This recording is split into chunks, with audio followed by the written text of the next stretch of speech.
The fathers built an empire in shadow. The sons grew up wanting an audience. Every generation rewrites the rules of the one before it.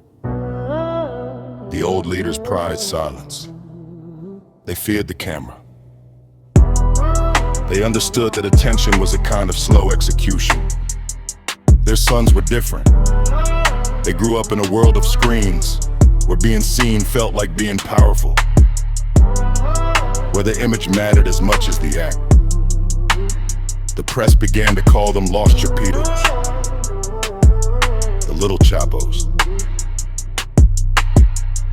They inherited a structure built on discretion and ran it with a generation's hunger for display. That contrast became a fault line. The old way had survived for decades, precisely because it stayed quiet. The new way invited the eyes of the world, and the eyes of the world are always followed by the hands of the law. The sons believed visibility was strength. History, again and again, had said otherwise. They were handed an empire built on silence and chose to fill it with noise.